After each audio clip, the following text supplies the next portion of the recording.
all for coming this morning. I'm very pleased to introduce to you today the prodigiously talented pianist, composer, and improviser, Emil Naoumoff. Emil Naoumoff is, oh yes, please.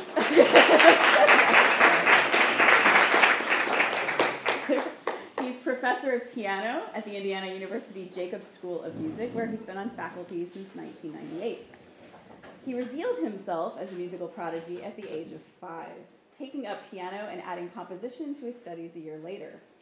At the age of 7, after a fateful meeting in Paris that I want to hear more about, he became the last disciple of Nadia Boulanger, who referred to him as, quote, the gift of my old age, end quote.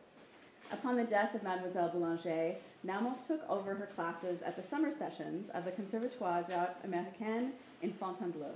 Please welcome once again Professor Naoumoff. Thank you. Thank you for your gracious presentation. Thank you to Dave to invite me here. Thank you to Phil and Kim to be here with us because they represent the Boulanger spirit, and in the case of Phil, also the Boulanger teaching, and I admire this so much.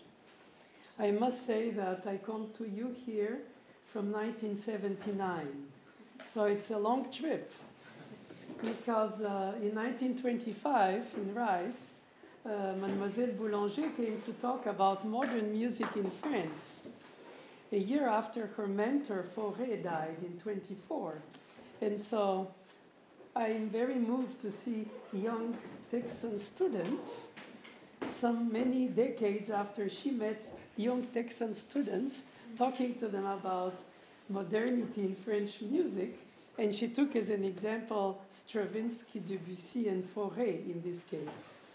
And in this evening's concert, which will have music of beautiful compositions of Phil Lasser, as well as pieces by the Boulanger sisters and some Fauré, who was the mentor, and and some of mine. I hope that you might find time in your schedule to discover these music that are not often played and who are worthy of being heard.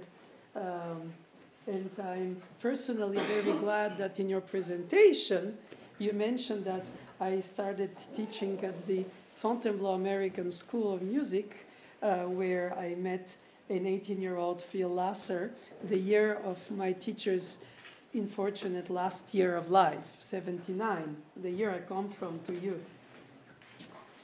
But I'm very grateful to him because, and this is a connection with Dave, that I have been contributing to his own IMA, the American Music School in France, summertime, which really embodies, as you will hear in his own presentations today, if you attend them, as I urge you to, his pedagogical flow that comes directly from her. I am here only a witness. I am here to tell you that what she taught me were things that I think can be taught today, as they can be taught by you tomorrow. It's not about a taste, a style, and a way of liking music, which is so personal to each of us, and music evolves as well as the tastes evolve. But there was one structure of her teaching that was the grammar syntax of music. Would it be for performers or musicologists or theorists or composers or conductors or whatever they became in music if they did, from jazz to classical and beyond. And it wasn't a way to say that it's a rigid, traditional way to learn that leads you to become a savant musical composer or prodigy or anything. It was more about giving you the tools to express your own creativity in your own search into what music means to you and how you can bring it forward to your own colleagues and students. In that sense, I feel like a hyphen with her. So this morning, when I woke up in your beautiful sunrise sky of Texas, which really gave me great hope, because the pitch dark night last night, drive from the airport was terrifying. I love light, and I was thinking, why don't I just give them in a few minutes the few points that come to mind today at my old age of what she taught me as concepts about 40 already years ago. First and foremost was pay attention all the time. Second was follow polyphonically all the voices that you hear while you listen. Third was avoid assuming accents on heavy downbeats, and therefore the concept of up or weak or beat for upbeats didn't exist in her opinion. The weak beat or upbeat, as French call it, that's a false cognate, is the impulse to the downbeat which rebounds to the next beat. In other words, it is a consistent, perpetual pulse propulsion through the rhythmic pattern of anything, and nothing ends. It always think up. And in that sense, there was no downbeat accents, let's put it this way. Another thing about the way you hear music is through sentences that go through inevitably narrative punctuations, and sometimes needing a climax to justify psychologically where you're going through, regardless of the style. It can be more or less. She was absolutely not interested in this short-term view of the musical expression. It was always forcing us to visualize through the score, analytically or in the hearing, the grande ligne, the way the blue notes, as the jazzmen call them, connect each other. In other words, a hyper vision of the piece rather than only the flow of the events as you hear them appear. To be able to listen analytically to the piece and to always connect to the idea of the grand phrase that goes from the beginning, like an arch from the beginning to the end of the piece in its structure of whatever form it took. She was very adamant at practicing sight reading for everybody on the piano, not for pianists only. And the main tool was to always cover the bar that you play, in order to read the bar that you will play, and count loud voice independently of the musical expression of the piece, in order to keep as a conductor the flow of the events, so that you can go back to the piece that you massacred by sight reading it with lots of mistakes, and then go through it until little by little the gaps get filled. But not stop and start and fix, stop and start and fix, stop and start and fix, because then you don't have any more the vision of the piece. You only have the vision of the details, but the sum of the details don't make the piece. They are contributive, but they don't, yeah. So she wanted very much to practice sight reading, reading ahead of what you play, in order to practice your thinking ahead. Well, it's part of the attention, concentration, first point. Then for the non-pianists as well as for piano students, and I was surrounded by many in my 10 years studying with her who are not pianists, we had to all play harmonic progressions on the keyboard.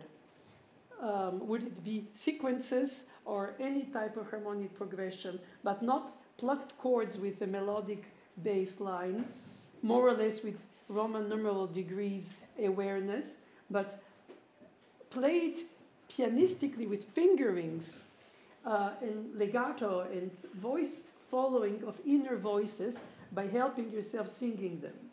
In other words, play harmonic exercises on the keyboard is piano music pieces, not exercises.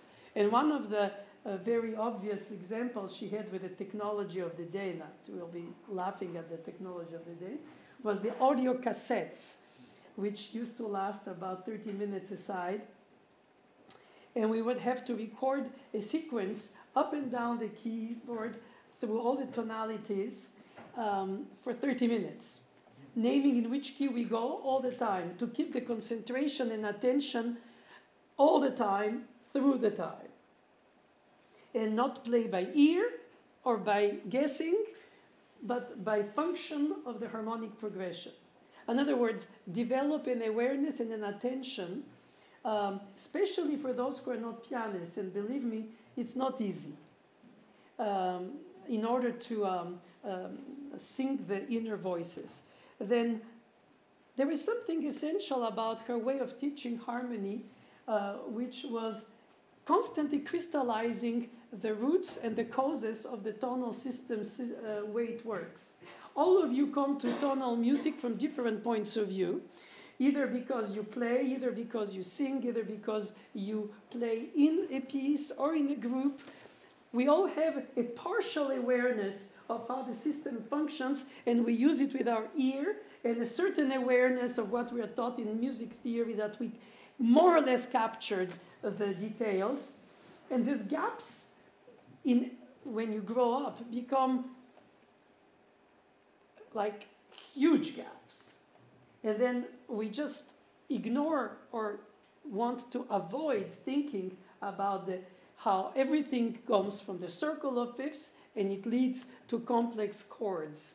And then you go through tetrachords and you go through chordal inversions with modulation or transposition, functions of inversions, chords as inversions coming in canonic versions of their voices, the third after the root becoming the fifth, etc. In other words, she was constantly teaching us to think about what we already know, but without to be able to always put the awareness of it in what we use the music for. Because everybody can read a theory book, everybody can pass a theory class. But ultimately, not everybody puts their mind in it unless they're theorists, to understand why and how the system functions, and why and how the system allows for so many styles to exist for so many centuries, with such an individual personality, even if there is a communal rules for the game.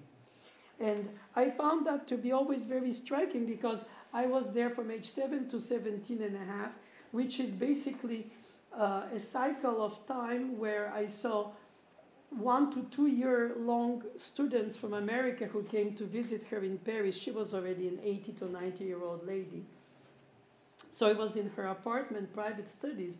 It was an effort for an American student to fly overseas and to study with this lady who spoke French with, English, that's a Freudian slip, with a heavy French accent, and who didn't put much context in what she was explaining when she was demanding from you so much effort. And so it was easy to get lost in translation, literally. And because I was growing up around this carousel of students who kept coming and leaving, I was sort of permanently there, and I was inevitably learning from her what she really meant by, like all teachers, the repetitivity of the teaching. So when you take a course, the repetitivity escapes you because you go to the next course. But I stayed over and over. It's like watching, Groundhog's Day every day, over and over, and you discover more and more things that you couldn't have seen or understood the first time, even if you paid attention at less. But the fact is that with individual lessons, she went very far in subtleties about invertal contrapoint, inversions, all kinds of things. But for the group class that she had on analysis or keyboard harmony, it was a lot about always go back to the basics. And I always remember how many students, like I see when Phil teaches at IMA, say, "Oh, really?" It's like, it's not a revelation of the world, it's rather how the system works and why it works and how I can make it eventually change in my own need. In my personal experience, I remember that in the same lesson I had the circle of fifths leading me to avoid parallel fifths in the harmony exercise, to the allowed parallel fifths in my own composition, which is a very tricky thing to do when you're very young, when you're told rules in order to organize your freedom by the restrictions. And then I learned that you have to learn why you have to be restricted by the rules in order to free yourself from those boundaries. But of course, everybody is individual in their expectation of what a teacher brings them for what they might foresee they will do. In other words, it's like harvesting, but then who knows when the seasons will bring the blossoming. It's most likely not when the teacher is around. And so I was very happy and honored to have been there for so long enough to have seen some of this blossoming happen, because I was so long there. And so I myself, when I turned 18, I wrote a little, what I called it, little history of tonal system in order to make it digestible by, in the case of my teaching pianists. The problem with pianists is that they're fundamentally dumb because they have to combine two hands constantly, and so they verticalize how the two hands play, which is logical. If you oblige them to think everything in constant layered, as if you play in a quartet, but you play your part, but you have to know all the other parts. So it's very nice to be able to be a pianist and not think vertical the two hands, but think horizontal the lines. It's easy to say, but it's difficult to do because you have to apply so many things, so the brain gets lost in organizing all these things. And while she was teaching performance as well as music theory, there was something essential about the quality of your attention hearing what you do, let less when you only listen to it. That's why she involved a lot her assistant, Mademoiselle Dieudonné, into the teaching us of ear training the same time as we're studying with her. Especially dictation, 7 clefs reading, motets of Renaissance in clefs to read on open score. Which leads me to think that most of the pianists, I was preaching against my own when I say they're dumb, I put myself in them, is because the complexity of the things to play involves a certain verticalization of the thinking in order to put it together beat by beat, how things fit, rather than to be able to follow on a long phrase each of the lines, how they organize themselves. And this is a very big effort to do, which I think a performer in non-speaking like me today, but in playing, does through the playing. It's, you shed light on inner voices when you play, or you don't. Either because you don't hear them before you play it, either when you play, you manage so many things that you cannot also manage the follow-up or show or bringing out of inner voices. That is especially true in virtuoso pianism. You know, hear a concerto by Rachmaninoff, people always, you know, hear the beautiful emotional melody and the powerful chords and the very driven heroism, and the texture is so full of polyphony, but very often the pianists don't privilege it because it seems like it's part of the flow. So it could be that it's not necessary to be all demonstrated, but some pianists are able to bring out in their playing the inner structure while playing this obviously soulful meaning of the music. It's not analytical versus intuitive. It's really both. And that is what I think is so important. I myself, every day when I teach pianists, have to combine for them play clean and play musical. Because it seems so not going together. It's either or. If I play clean, I play mechanical. If I play musical, I play messy. If I listen to the music vertically, I know where I am. If I listen to it horizontally, even while I play, I get lost. For the purpose of which she made me write each of the fugues of the well-tempered clavier Monday, Tuesday by hand, copy on open score. Wednesday, Thursday, copy it during a lesson of another student from memory without piano. And on Friday, Saturday, played for her at my lesson from my own writing, which was also filled with gaps, obviously, since I couldn't memorize everything in the first place. And it took me 3 or 4, 48 fugues a week, one a week, cycles to be able to know them.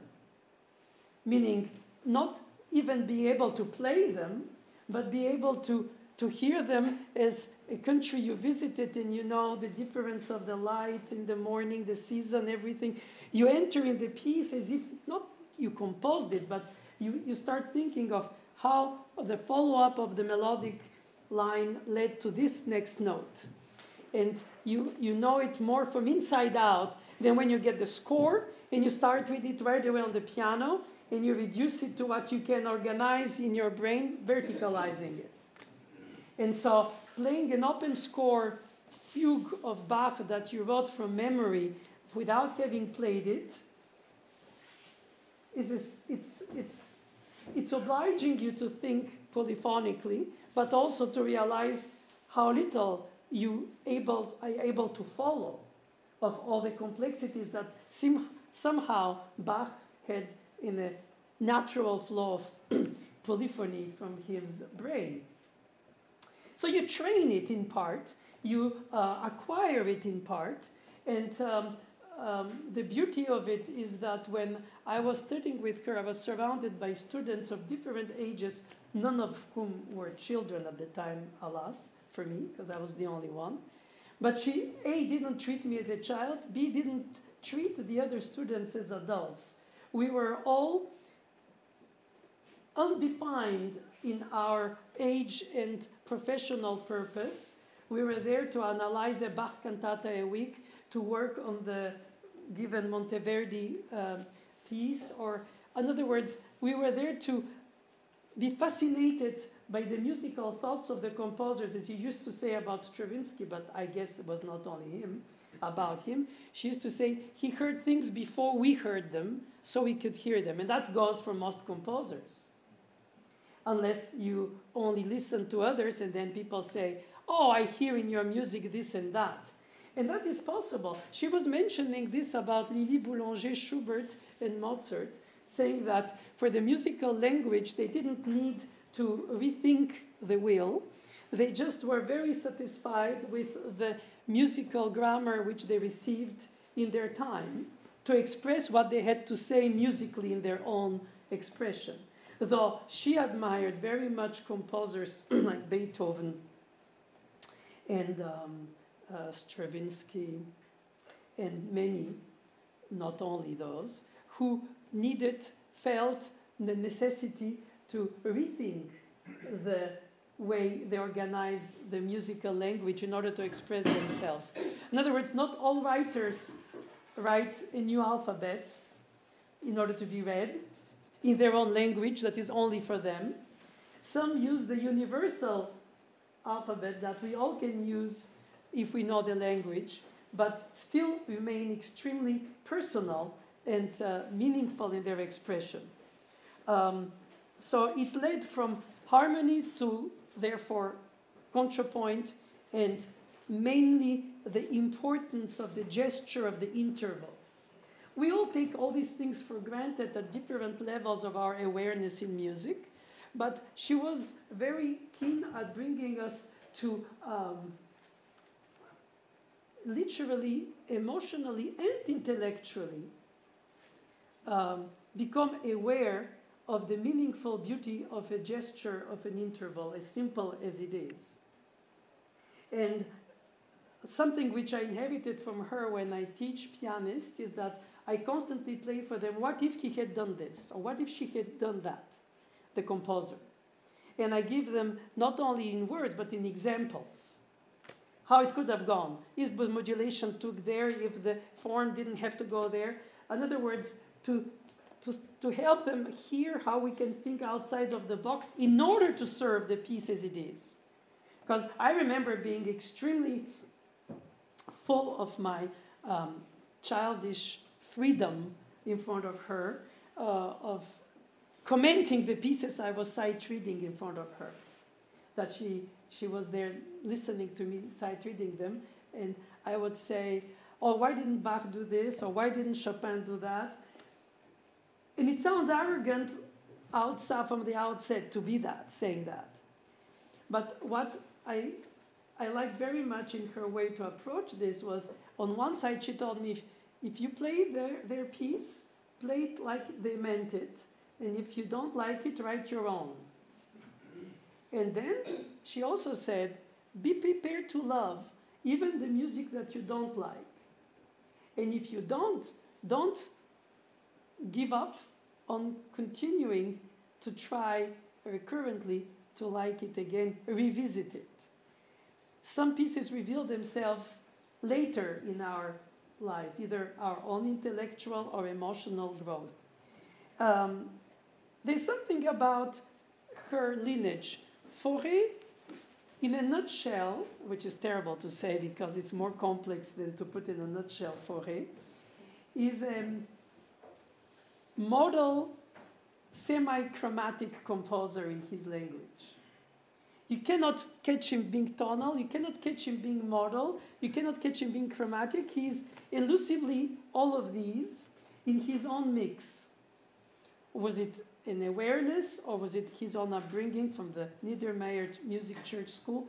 Possibly, but the point is that he was her mentor, her teacher when she was a child, and of course she loved his music because she loved him, but she also loved his music because she admired the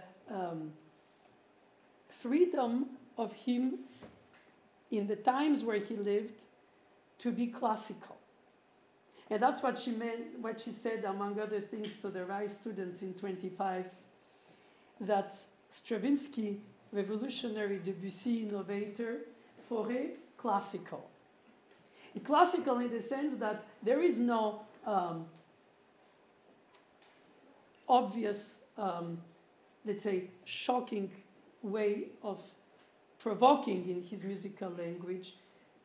But what is interesting is that when Stravinsky arrived in Paris, and she was Russian by her mom, and the Stravinsky mom lived together in a compound where it was this kind of musical sort of village in Gargenville.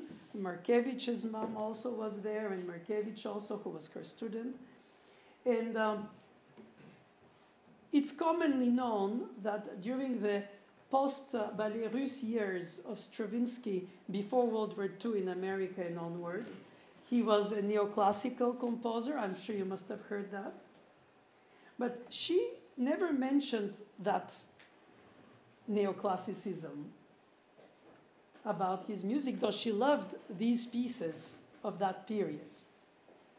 And I recall when she died that there was a newspaper in Germany that titled "The Mother of Neoclassicism Died," as if she was some kind of theorist of this, or influencer, as they would say today, towards this, and that she would have had the power to influence Stravinsky to do something that he might have not done, or so she would be sort of the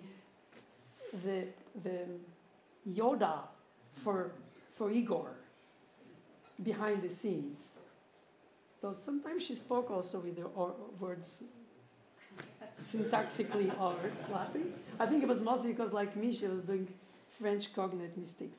But the point is that I think the classicism of Fauré, the classicism of Stravinsky, for her meant, I think, timelessness, rather than classical versus modern, or romantic versus Baroque, or any other style. And I think that timelessness was for her very important. What she valued in a composition was the sincerity of the expression, even if there are awkwardness in the way it's presented, which she helped you as a teacher. But she didn't deny your creativity as a composer if she felt it was sincere, if it comes from folkloric background or from other influences. Regardless, she didn't make us to become little Faurés or think like little Stravinskys. Though I'm deeply convinced that if she had a child with Igor, he would have been a monster. If ever he or she inherited both of their very strong personalities, it's tough enough for one. And I remember how many students in the 70s, when I was her student, came from America because they had teachers who were students of hers prior. So it was more like a trip to the roots.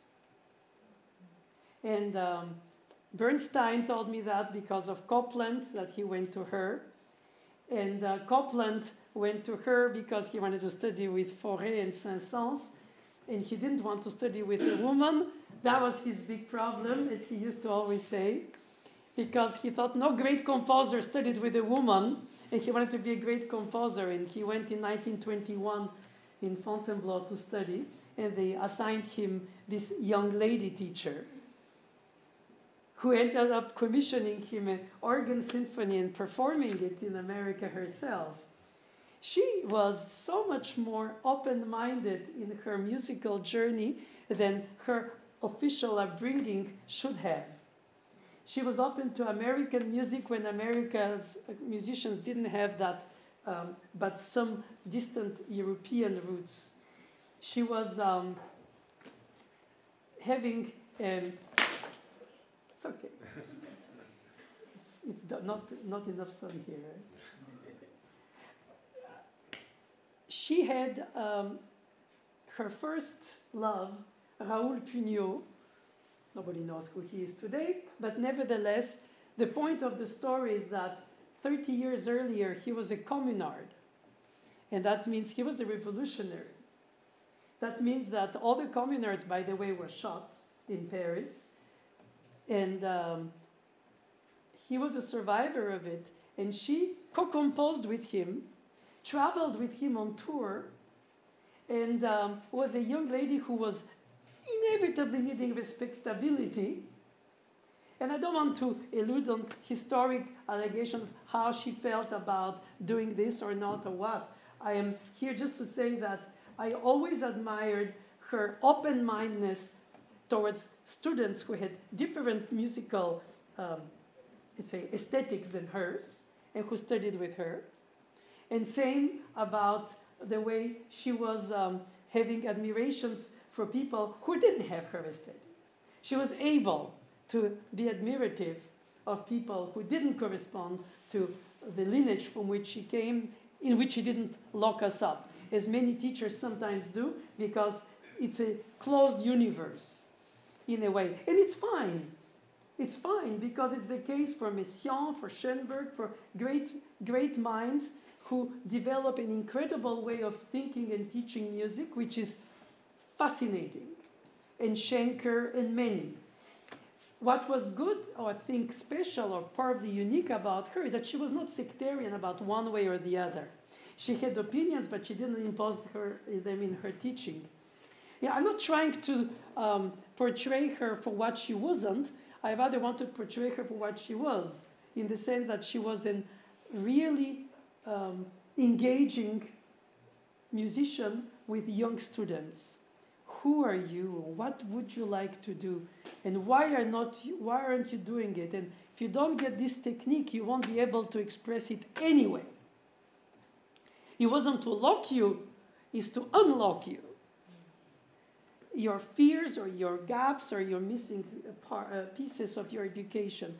And the problem is often the linear flow of the education. We all come from something that led us to something, a series of accidents in life that led us to a point, and then we try to make retroactively meaningful flow of it in our timeline of life. But it doesn't work that way. It's just accidents, like you meet people and then they lead you to think one way, and then you meet others and you think other way, and you read a book and you discover that you can think differently, then you go to a class and in other words, it's an ongoing process that should not be closed in one ideology.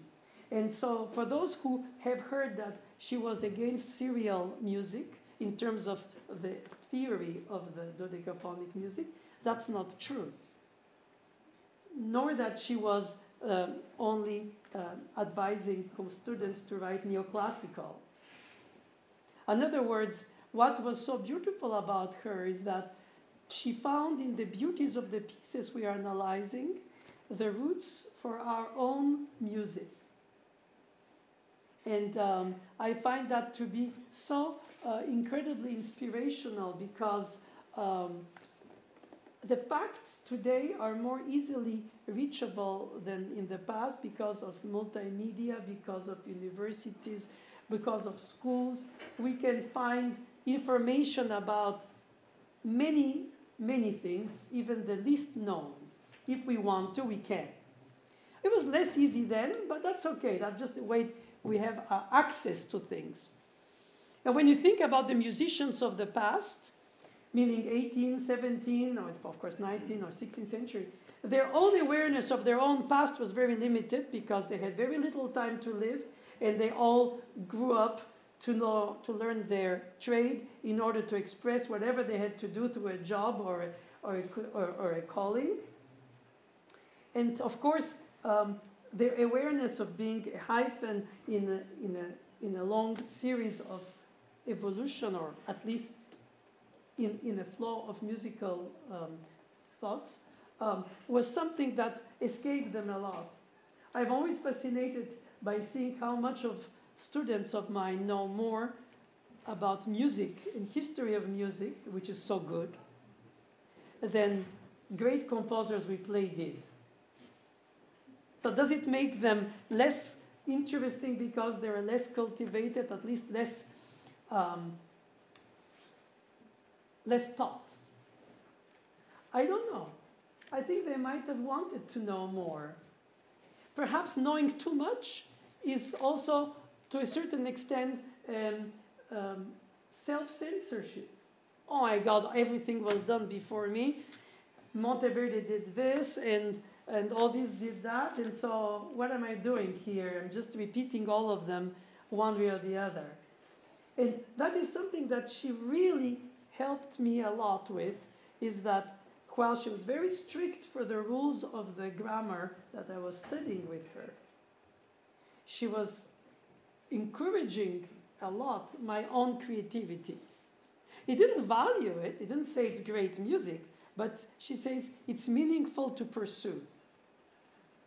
And it's so difficult to do when you have these huge system structures and mostly schools of thought, I mean, who impose you a way of thinking, or therefore put you out of the game because you're not part of their thinking.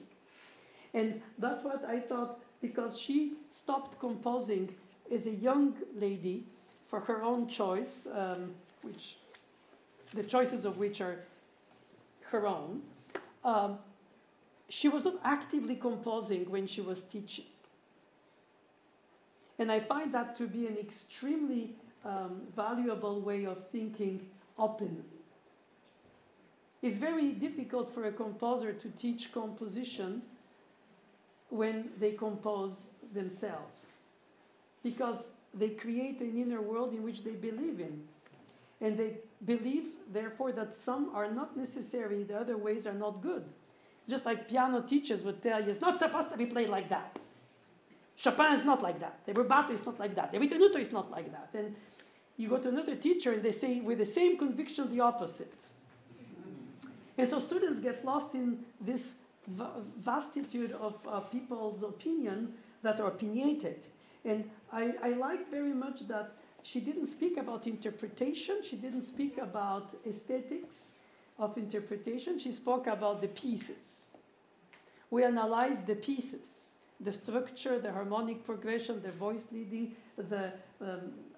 everything that is constitutive, especially the pulse, of the piece. But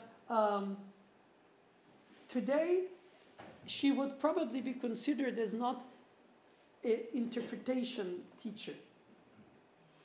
How am I supposed to choose the right tempo, the right style of phrasing, pedal fingering for pianists, for instance? How else? Of course, I can hear on YouTube everybody else how they, have the visible part of the iceberg of their own interpretation, but what roots it to get to there comes from the analytic understanding, or at least attempting to understand of the score of the music itself, which is why when I teach, I always go to the score, or at least even through the editions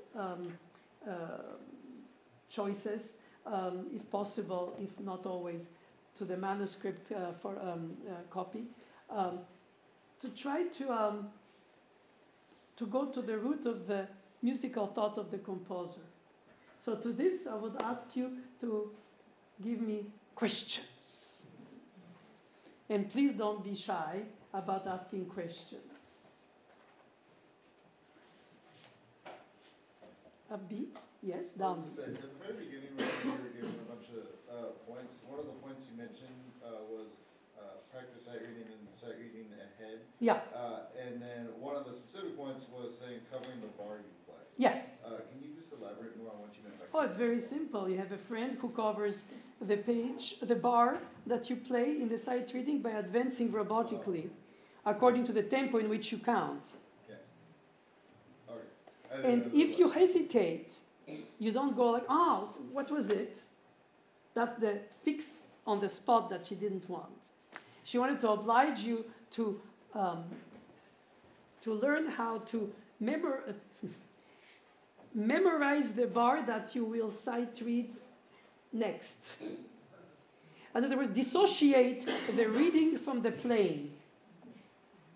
Because of the fact that when you play from memory a piece, you always have different aspects of the memorization, visual, ear, fingers, or whatever instrument. In other words, the way you approach the instrument, the music you play.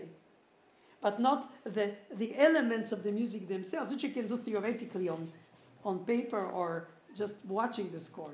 But the idea of thinking ahead a bar, I remember, it is an example to answer you for this, I was turning pages for her, Mademoiselle Dieudonné, and some other of her old students, given that she was 80. All her students were already old when I was there, very old.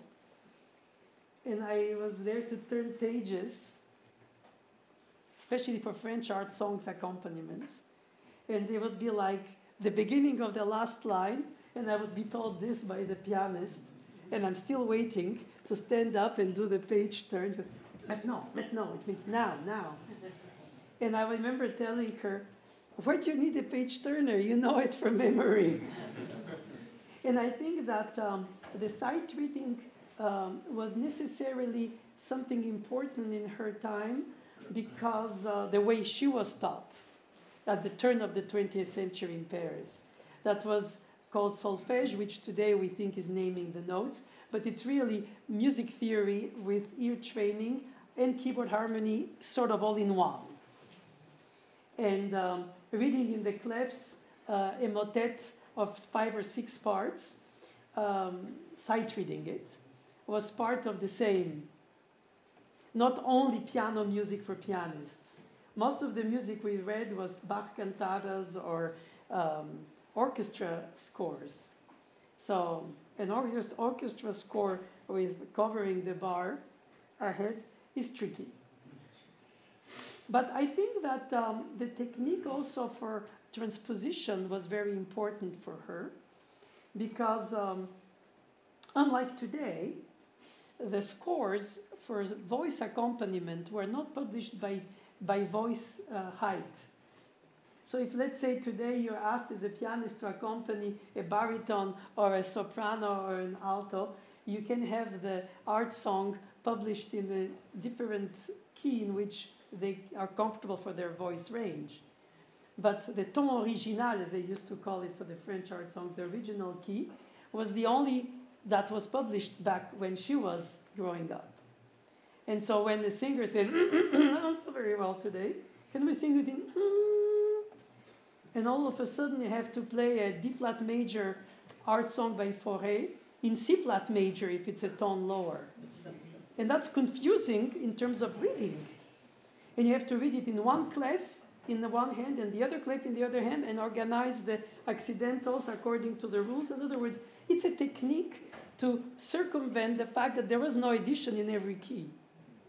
And because today they are, most people don't transpose at sight reading because they don't need to be taught. They don't read in the 7 clefs because everything is written in bass and treble clef. Therefore, a lot of her technique for sight reading and music reading the score was based on the way she was taught, which basically in 1970 was already obsolete, but I didn't know it because I was in a time capsule. Since I come to you from 79, I was already in 1970 in a time capsule, and she was teaching in a way that was without deadline and exams, which is sort of, for me, open-ended, like life, but at the same time terrifying, because there was no way you can barely pass a class and go to the next. You had to fulfill the knowledge or you don't. And if not, you get stuck for years on one page of the harmony treatise and you feel like an idiot, because that's what it is. And she doesn't give you any clue other than hints about some canonic solutions to the way of organizing the voices. In other words, she could afford, at the age where she was, away from the music school's imperatives of timeline for class, lesson, juries, and exams, to teach the material until it's known. Mm-hmm. And until it's learned by you, not because it was taught by her, finally, that's how it's supposed to be, because I have it. No, she was always so patient and always very amused, but very patient by the time it takes for every student of hers to figure out how to play a harmonic progression on the piano, voice by voice. And I don't think it was necessarily something that she thought was the pass or fail, but it was a way to say, this is what you're supposed to be able to hear and read and do if you want to be involved in this music business. And so, in a way, had I met her when she was in her 40s, as did Copland when he told me about this anecdote I mentioned to you, he would have been perhaps a different person then, too. She was involved in music schools teaching. But when I was there, she was teaching at her house, and it took as long as it needed to take, which is scary, but at the same time, valuable, because I had the opportunity to learn by the repetitivity of the cycles, like for the fugues of Bach.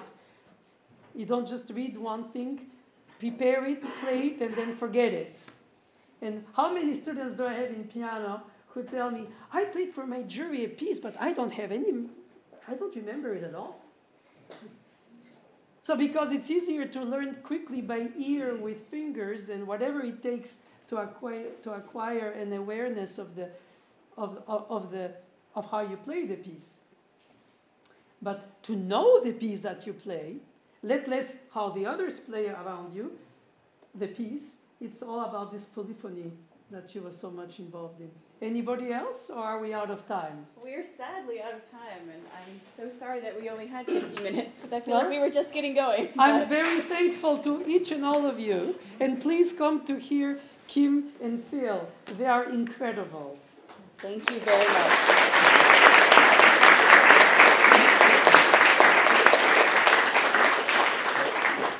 Thank you so much. I appreciate Wonderful. the opportunity.